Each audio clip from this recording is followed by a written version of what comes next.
So, Bob, start with Taz. I mean, he was obviously very good last year, but seemingly has taken another major jump ahead.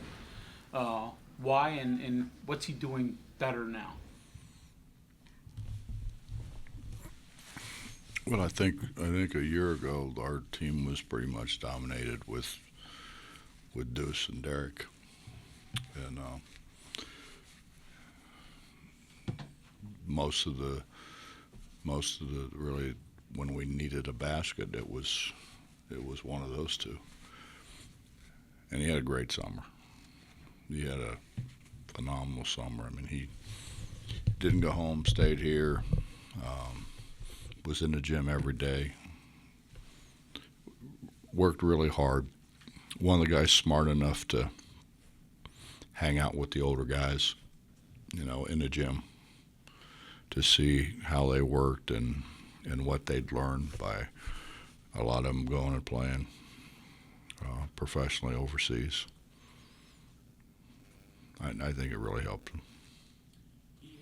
He put his name in, had conversations about not taking that extra year. So what were your conversations like with him about that? Honestly, didn't really say all that much. Just, you got a chance to have a heck of a year. You have a chance to come back and be the guy. And the reality is you're not going to get drafted. You're not on any draft board. So why wouldn't you come back and have a heck of a year and see if you can do it next year?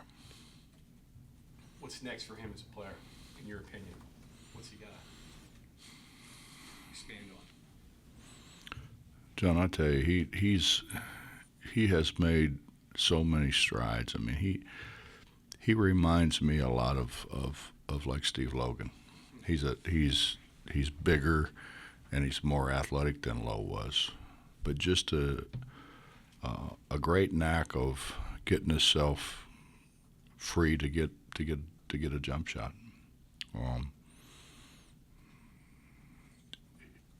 He's got to be one of the better players in our league, if not in the top two or three. What makes him so good around the rim? I know you mentioned his feet.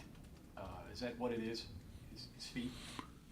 He's got great feet. He's got great feet, and he's really worked hard at it. The thing you learn from the older guys is that you don't have to dribble between your legs 65 times. And you if you really want to be a good scorer, you got to be versatile. And you watch KJ come and work out, and he takes a lot of jump shots, but then he does all of his post stuff. And if you, as Tariq and Tavon and Alex and so forth and so on, they all keep coming in with their workouts. Taz was a great student. You mentioned something the other day. That he's kind of an inside-out guy. He starts inside, then works his way out. Is that? I guess it's common for scorers, right? What, from a workout standpoint? Yeah, from a workout perspective. He starts close and then works his way out, even pregame. It's kind of old school. Yeah. That's what. I mean, you see a lot of guys today, they're out there jacking threes, the whole practice or whatnot. Yeah, the vast majority of them. Yeah. But I think that's been something that has been around for a long time. You start close and you gradually work your way back.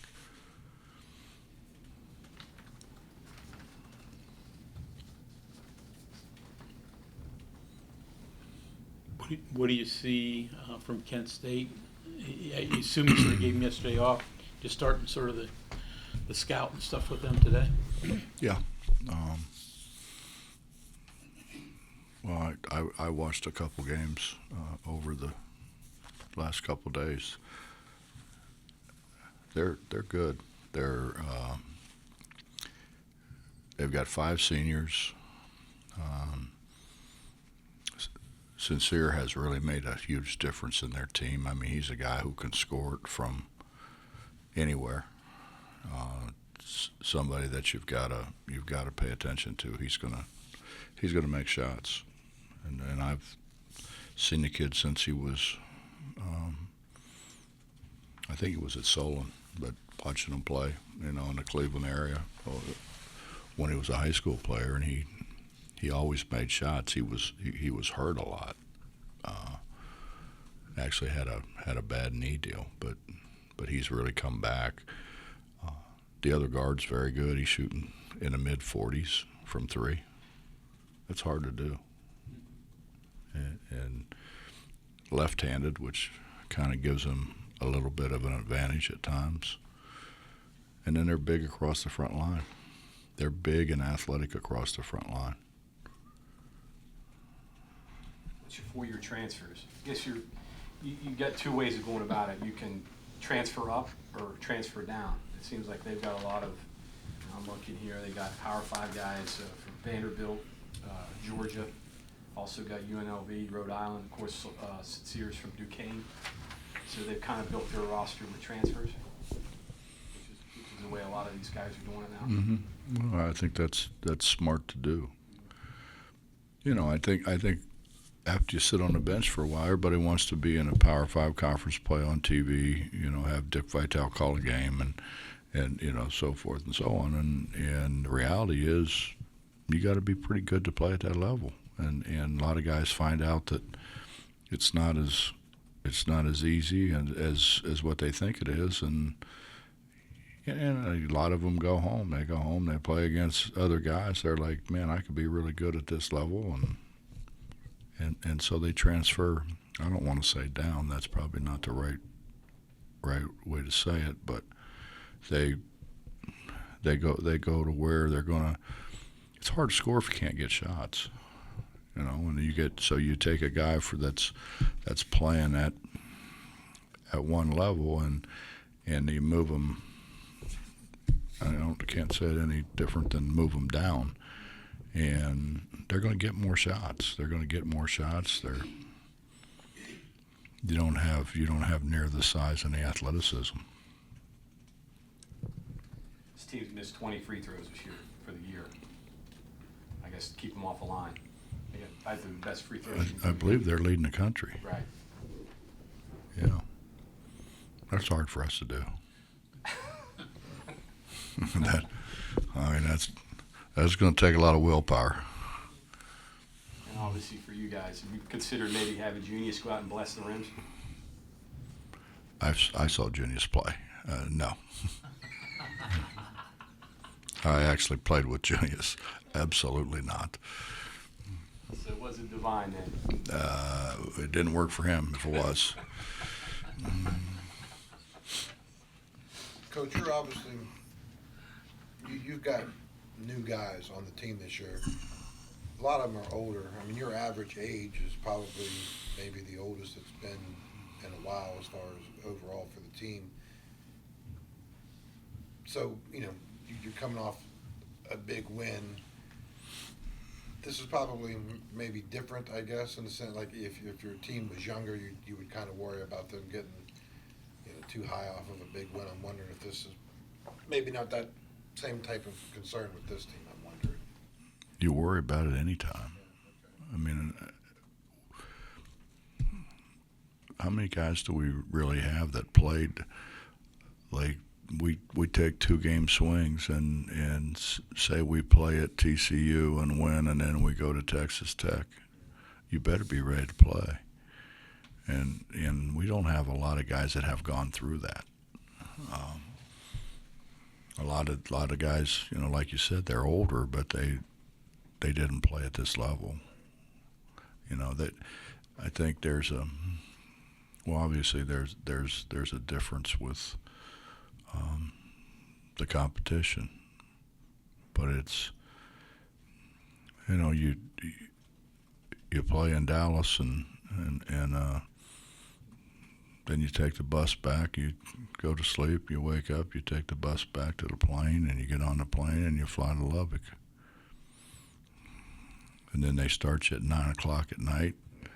You get done about 2 o'clock in the morning our time and arrive back here just in time for breakfast. So it's a little different. Obviously, you're looking forward to that. Oh, I can't wait. It's already in the back of your mind. I can't wait.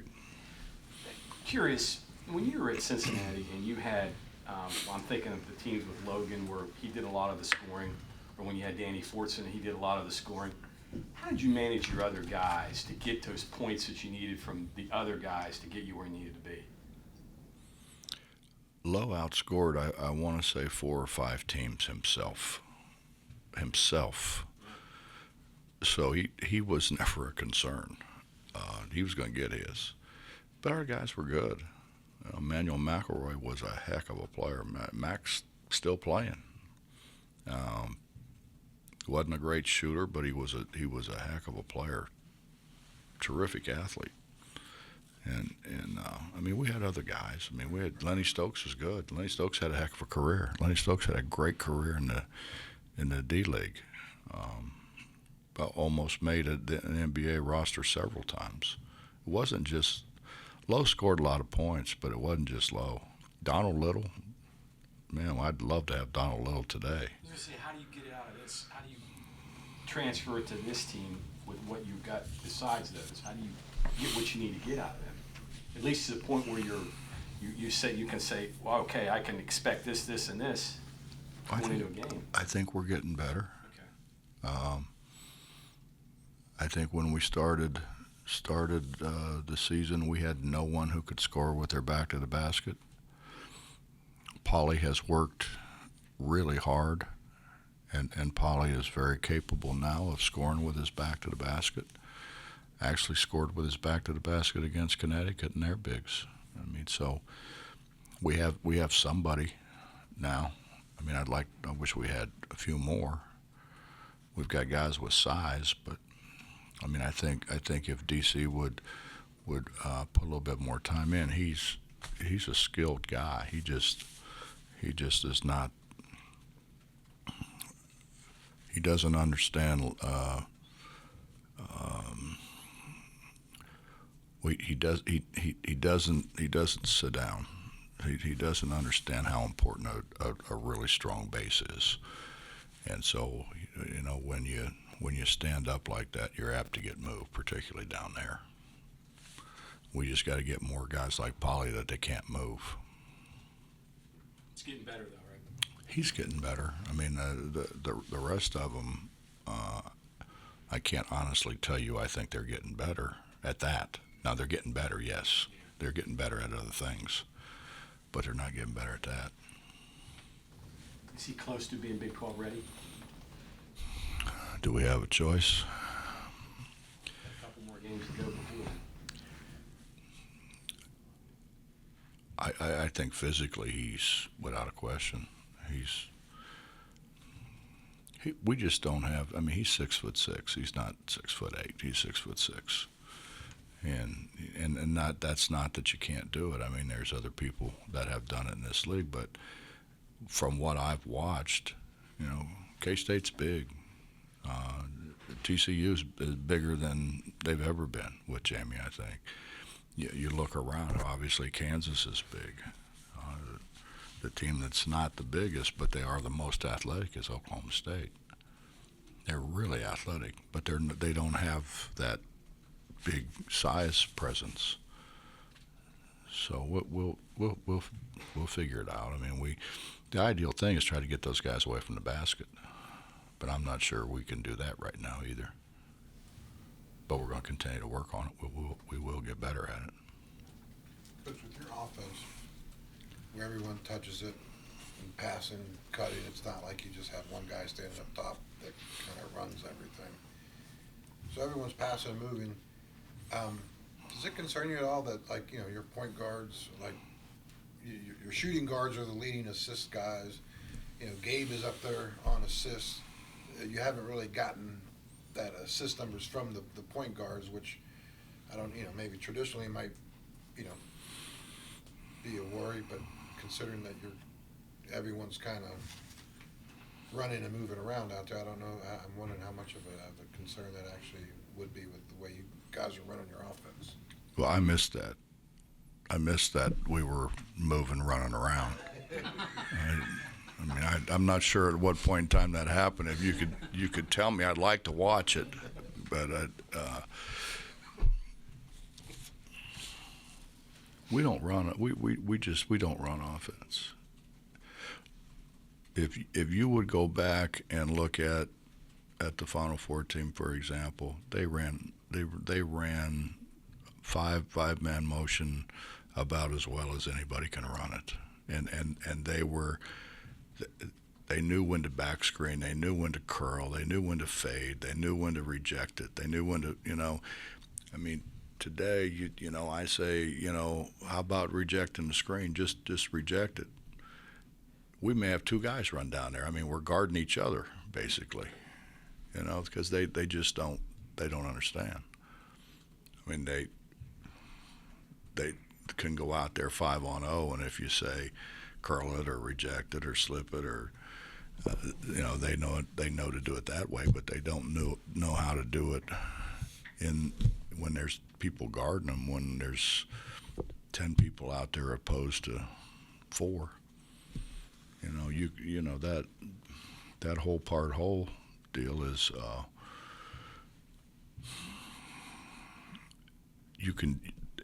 that's really good stuff 5-on-0.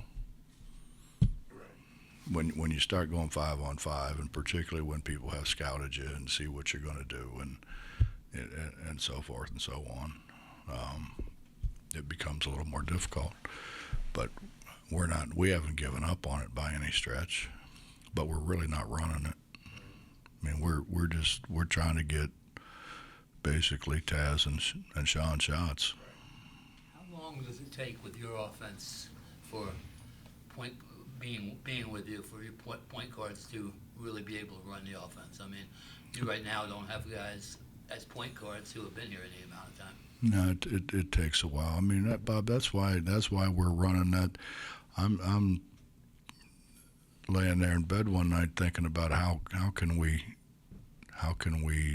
get people out of the way, just get them out of the way, and that's when I started running that 3-man stack stuff with Malik, because it gives him a straighter line to the goal, and you're spreading everybody with those 3 guys. Those 3 guys can all make shots. I mean, Taz, Sean, and JB can all make shots. You got to guard them all. So now that spreads everybody out and gives him a chance to do his thing one-on-one. And when the big tries to come and help, then he's got to make a good decision and a good pass to our big. But we've made them play us one-on-one instead of all the help and everything that happens. I mean, when you're playing 5-man motion, unless you're good, I mean, you think about what happened. As I go back and I think about the Kentucky game, Wellington Smith made 2 threes. When Wellington Smith makes 2 threes, all of a sudden their big can't stand in front of the rim. And he made 2 threes early. Joe Mazzulla made some threes. They weren't guarding Joe. I was gonna say Joe made a lot of layups in that game. Joe made layups after he made the 3 in front of their bench. Right. So I mean, you got to get them spread. You're saying there's room for a lot of growth even as this season goes on. Oh yeah, I think we'll continue to grow through the conference tournament and the NCAA tournament. For instance, like early in the UConn game, it might have been the first possession or maybe the second possession. You run the screen and roll with Kedrine and Cottrell, and Cottrell ends up getting a dunk out of it. And obviously Kedrine gets the assist, and that's his only assist of that game, and it's 2 minutes in. So, I mean, is it because he's not passing the ball well, or is it the differences in the offense, or? Kedrine's smart enough to know who to throw it to. I mean, the ball's got to be in Sean and Taz's hands. I mean, not exclusively, but we've got to get them the ball. We've got to get them in the ball in an area where they can score. I mean, who do you want shooting the ball? One of those two or somebody else? And our guys know that. I mean, our guys know that. Our guys, you can say whatever you want to say about them, but they do want to win. And so they're going to do what they think they can do to help us win. Do Jalen and Isaiah have to step up their game? Jalen's got to be more assertive. I mean, yeah, it'd be great if they both did. Isaiah's just not. He's not physical enough yet. I mean, think back. He makes a great cut, catches the ball, runs into a guy. The guy don't move, and it knocks him back 3 steps. It should have been a travel, or it should have been a foul probably. It's either a foul or a travel, but it's not nothing.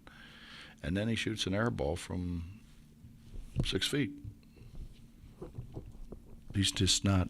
He's not as physical as what you need to be at this level yet. Now he will be.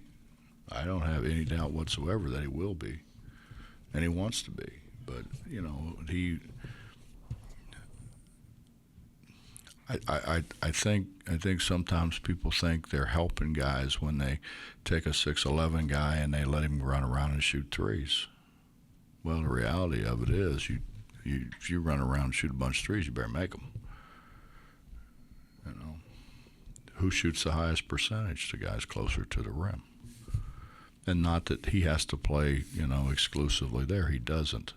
But he has to be a presence there. So, you know, hey, he can be on a perimeter 75% of the time, as long as he's making shots. If he's making shots, that big then has to leave from in front of the rim and go out there with him, which was my point with Wellington Smith. You know, Wells put an enormous amount of work in after Christmas. I mean, that's, I think, when he decided I'm going to be a player, and he really worked hard at it. And took the hitch out of his shot, didn't have it back over his head, elbow under the ball. I mean, everything was textbook, and consequently, he started making shots. And when he started making shots, now all of a sudden they couldn't take their big and stand him in front of the rim. Why was 5-man motion so good with those guys? Several reasons, but one, you had to guard them all. Well, they could all make shots, and so you had to guard them. You couldn't just lay in a lane and wait on them. You had to chase them. You know, they could all pass. That's a key thing when you're running any kind of motion offense. You have to be able to pass the ball. And so when a guy puts his hand here, you're supposed to hit him in his hand over here. You're not supposed to throw it on this side. You know, and those guys were very good at it, very skilled at it, and got better and better and better as time went on. Like when you had when you have a like Javon, ball dominant guy who can make decisions, make the good decision. Offensively, is that different than what you're doing now, or I mean? Think about this. JC steals the ball against Virginia. We're up 3, 4, 5, I don't know. He comes in, instead of scoring the ball, he throws it behind his back to them. They go back, hit a 3. We cough it up. They hit another 3 or 2 or whatever, and all of a sudden they took over the game. We lose the game in the Garden. You know what happened to JC, right? Yeah, he didn't see the floor after that. You know, I mean, it's they have to understand it's not about them. It's about us. It's not about them. And JC learned it. It was a hard way to learn it. But you know, the great thing is JC's dad was like, I wouldn't play him the next game if I were you.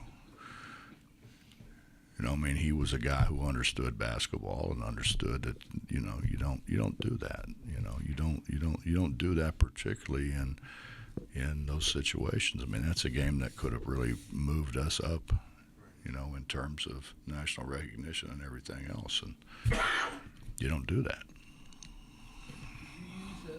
Do you use film from the Final 14? No, not really. Guys, I mean, No, I think they get tired of hearing about it and seeing it, honestly. I mean, not from us, but just from other people, you know.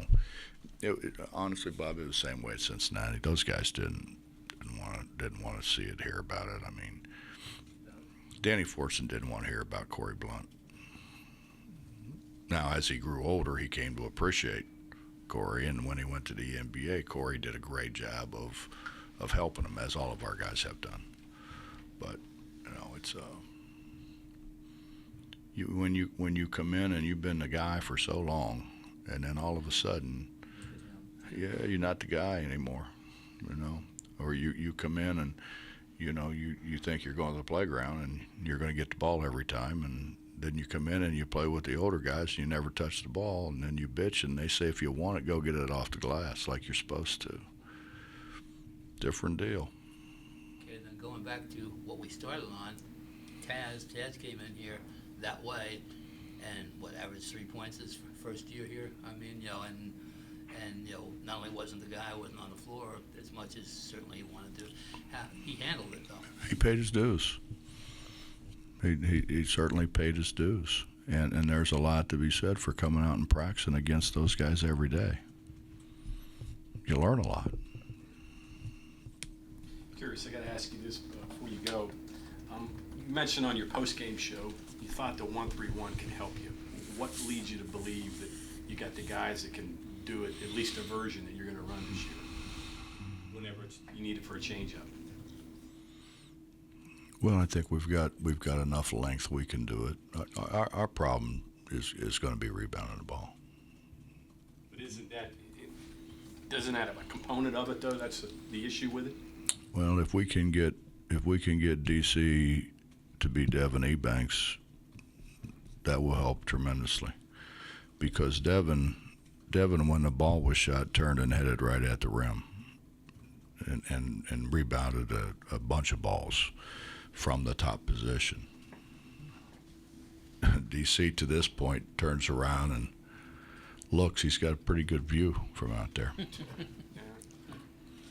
I mean, at the minimum, I know I read something that Hurley said. He said, I watched 5 tapes of these guys and never showed it.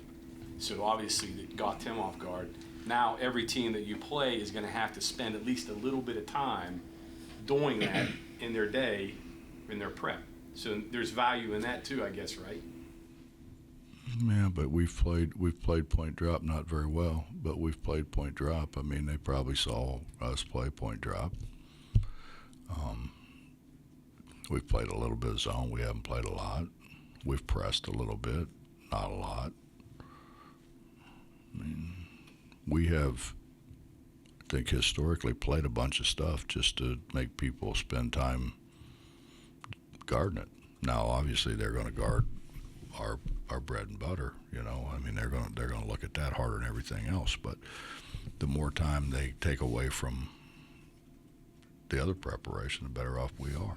So it's worth continuing to pursue a little bit, I guess, time. Oh, I think there's a lot of things we can pursue. I've got a list of about 8 things that we've ran over the years that are pretty good.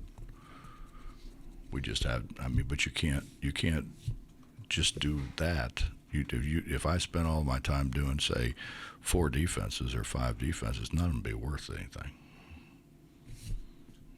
Bob, question on a sad note. Obviously, 2 losses in people you dealt with over the years, and Herb Jones and Russell Chapman. Just your memories and reflections on them.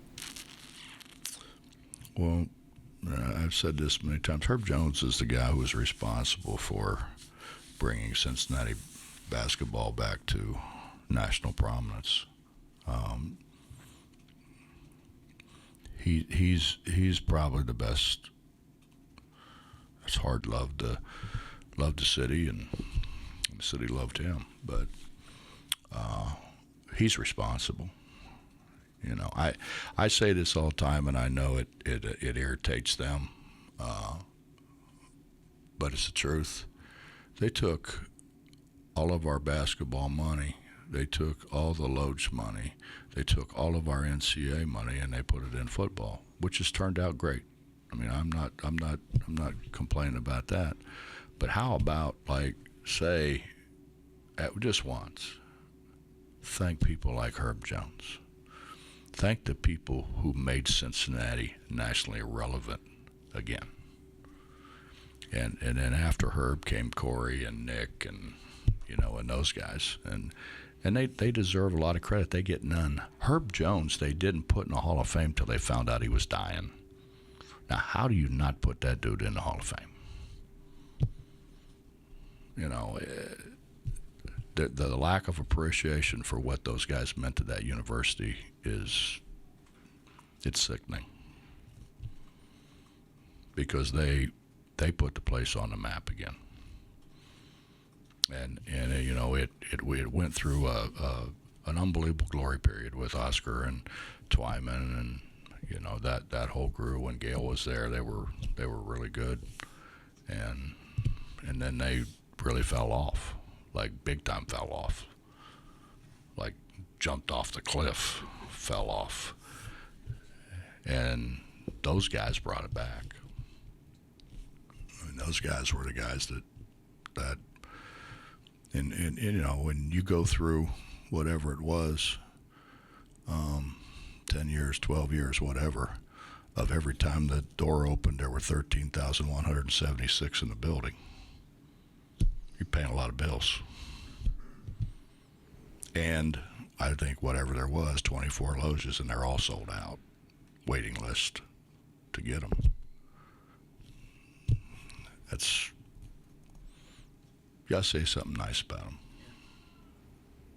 Russell, when you remember it. Russell's a great teammate. Russell's a great hard worker. You know, Russell didn't play in high school. He was on team. He didn't play. I went to junior college and got better and better. And he was a guy that, I mean, you know, I knew I always had a shooting partner after practice because Russell was going to stay. Russell's going to stay and shoot the ball and shoot the ball and shoot the ball. And he was a really good shooter. He became a really good shooter. You know, and he's a great story. He's a guy who really came in from nothing as a player, you know, to continue to get better and better and better and better until, you know, he was really a good player. He was probably, Tony was really, really good. I mean, Tony doesn't get the credit here that he deserves. I mean, he was a heck of a player. But Russell was the guy you throw the ball to, he was going to make it probably. He didn't miss a lot of shots. And loved the game. Absolutely loved the game. Loved the game, loved West Virginia, loved the university. Watched every game. He'd call me after games. You know, hey, why did so and so do this, or why did they do that? I don't know. You know, he watched and dissected every single game that we played. He's a mountaineer. Can I ask you this is a serious question, I guess. How can you expect to win in the long run over this year if you don't rebound well and don't shoot free throws well? Well, we're gonna put an enormous amount of time in shooting free throws. They're supposed to make 100 before they leave, and they obviously haven't been doing that. I don't blame them. Well, they wouldn't have any dinner. I mean, if that was the case. But no, we're gonna keep working at it. You know, I think probably you spend a little bit more time with technique. Rebounding the ball, Bob, is. We have from those front line guys very little physicality, and if you're going to be a really good rebounding team, no matter what anybody tells you, you better be physical. It's physical down there, and we have to this point avoided some sort of physicality at all costs. You know. Well, Coach, no, you didn't either. You know. 74% of missed shots rebound opposite. Probably ought to be opposite. And if you're opposite and inside, you got a heck of a chance. And we've got to continue to drill it and drill it and drill it and drill it. It's been. You have to try to get ready to play because we were going to play some pretty good people early, so you have to try to get ready to play and have some sort of offense and get better defensively, and we've had a lot of things to fix because of the influx of freshmen and transfers, but so has everybody else. So we've got some time now, I think, where we can spend more time, and hopefully we can fix it that way. The answer is, like everything else in life, work at it. Yeah, I mean, there's no other way to do it. You know, I mean, like Herb Jones. I mean, Herb Jones was the best rebounder in the Metro Conference, and he was 6'3". But every time that ball came off the rim, he was there. And I mean, these guys are a little different. You know, when I had like Danny, I could tell Danny, if you don't average 14 rebounds a game, you're not going to be a first round pick. He'd be fighting our guys for him. You know, so you know it's you got to figure out what buttons to push as well.